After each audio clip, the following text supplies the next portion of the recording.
Mister, wake up! Can you hear me? Help. Help me. The blizzard had already buried 2 men that winter, and when Josiah Turner collapsed against the fence post of the Hollan ranch with blood soaking through his coat and frost climbing up his boots, the widow who found him half frozen in the snow had every reason in the world to let him die where he lay. Instead, she dragged him inside, and 3 months later, when spring was knocking at the door and it was time for him to leave, she would ask him a question that neither of them expected, and he would answer it with words that changed both their lives forever. If you believe in kindness, faith, redemption, and second chances, take a moment right now to like this video, leave a comment, share it with someone who needs a little hope today, and subscribe, because stories like this one are the reason we keep telling them. The winter of 1878 came early to the Montana Territory, sweeping down from the northern mountains with a fury that old-timers said they hadn't seen in 20 years. Grace Hollan had buried her husband Thomas in the autumn, laid low by a fever that took him in 11 days,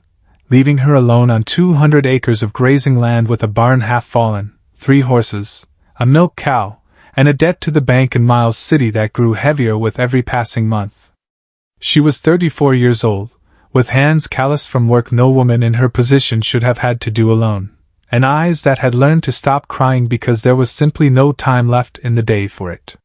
The nearest neighbors were 4 miles off, and the nearest town further still, and when the first heavy snow rolled in that November, she understood with a cold and practical certainty that she might not survive to see the grass green again.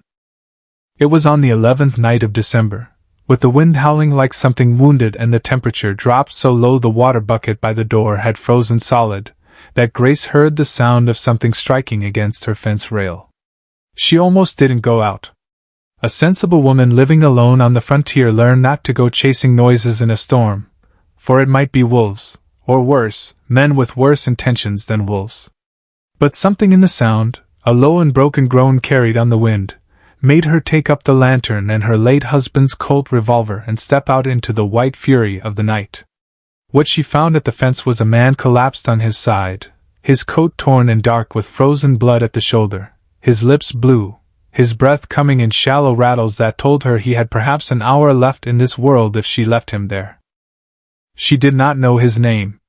She did not know if he was a fugitive fleeing the law or an honest man fallen on hard times. And in that country, in that year, such a mistake could cost a woman her life. But Grace Hollan had been raised by a mother who read to her from Scripture every evening of her childhood, and there was a verse about strangers that had lodged itself so deep in her heart that she could not walk past the dying man in the snow no matter what caution demanded. She hauled him, with strength she did not know she possessed, across the yard and into the house, laid him by the hearth, and spent the whole of that night packing his shoulder wound with clean cloth and feeding the fire until dawn broke gray and merciless over the plains. He did not wake for 2 days. When he finally opened his eyes, hollow and fevered, he found himself staring up at a woman he had never seen in his life, spooning broth between his cracked lips with the patience of someone who had decided, against all reason, that his life was worth saving. His name, he told her once the fever broke enough for him to speak, was Josiah Turner, and he had been riding south from the gold camps near Helena when 3 men jumped him on the trail, took his horse, his money, and put a bullet through his shoulder for good measure, leaving him to walk through the snow until his legs gave out beneath him.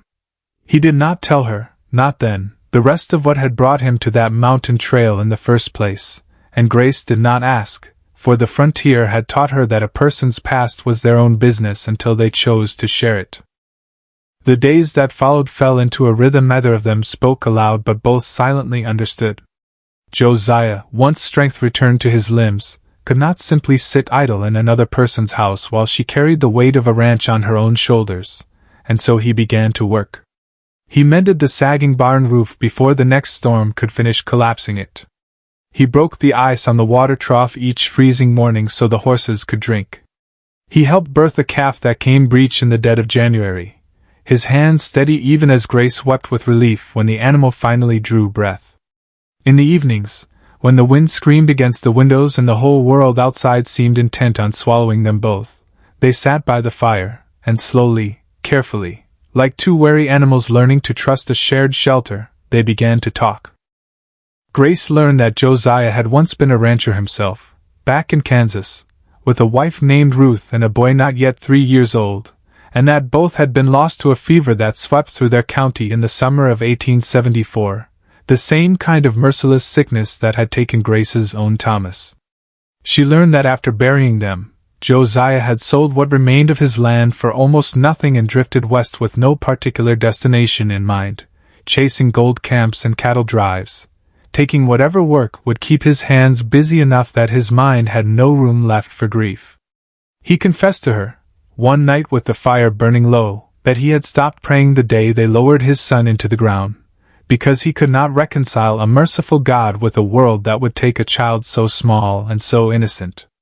Grace did not argue with him on this point, for she understood grief too well to lecture a man on how to carry his, but she told him gently that faith, in her experience, was not a thing that vanished, only a thing that sometimes went quiet, waiting for a reason to speak again. For his part, Josiah watched a woman who by every right should have been broken by circumstance carry herself instead with a quiet, unshakable dignity. He watched her rise before dawn to milk the cow with fingers stiff from cold, watched her mend fences in weather that would keep most men indoors, watched her read from a worn Bible each night before bed, not out of habit but out of genuine and desperate need for comfort. There was something in her resilience that began to stir in him a feeling he had believed long dead, a sense that perhaps life had not finished with him yet, that perhaps there was still some purpose waiting for a man who had lost nearly everything. Word of a stranger living at the Hollan ranch did not take long to travel, as word rarely does in small frontier settlements, and by February, the town of Miles City had begun to talk. Grace endured whispered judgments from the church pews on Sunday, sideways glances from women who had once been her friends, and a visit from the town sheriff, a stern but not unkind man named Elias Frost, who came to ask Josiah directly what business had brought him to that ranch and how long he intended to stay.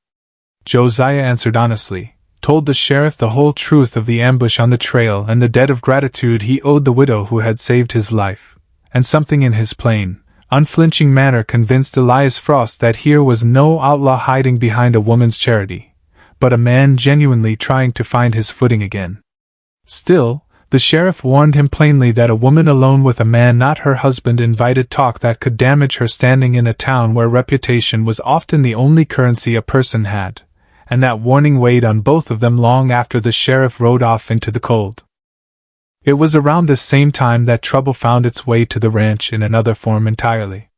The 3 men who had robbed Josiah on the mountain trail, having heard through the loose talk of a mining camp that their victim had survived and was recovering at a widow's ranch not far off, decided that a wounded man who might identify them to the law was a loose end better tied off permanently. They rode on to Hollan land on a gray afternoon in late February, 3 riders silhouetted against a churning sky, and Grace, watching from the window, felt her heart seize with a fear she had not known since the night Thomas breathed his last. Josiah, though his shoulder had not yet fully healed, took up Thomas Hollan's old rifle from above the mantel and stepped out onto the porch to meet them, not as a broken drifter but as a man who had decided, in that instant, that he had something worth protecting again. What followed was not the stuff of dime novels, no clean and glorious gunfight, but a tense and terrifying standoff in which Josiah's steady nerve and the sudden, unexpected courage of Grace herself, who emerged behind him with her late husband's revolver leveled and her voice unshaking as she ordered the men off her land, convinced the 3 riders that the widow and her guests were not the easy prey they had imagined.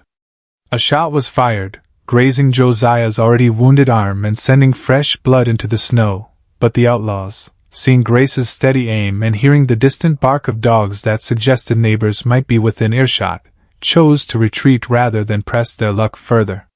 Sheriff Frost, alerted the following day, rode out with a posse and within the week had run the 3 men down near the Yellowstone crossing, bringing them to a justice that the frontier, for all its harshness, still occasionally managed to deliver. The encounter left its mark on both of them, not merely in the fresh wound on Josiah's arm but in something deeper, an understanding that had passed between them in the moment Grace stood at his shoulder facing down armed men without flinching. They did not speak of it directly in the days that followed, But the silence between them had changed its character, grown warmer, heavier with things unsaid.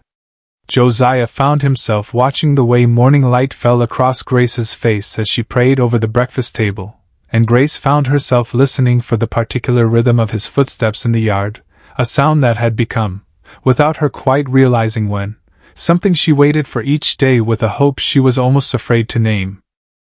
As February gave way to March and the first tentative signs of thaw began to show themselves along the fence lines, Grace understood that a reckoning was coming. Josiah was strong enough now to travel, his wounds healed enough to bear the saddle, and the unspoken arrangement that had sustained them through the worst of the winter could not continue indefinitely without inviting a scandal that would follow her the rest of her days.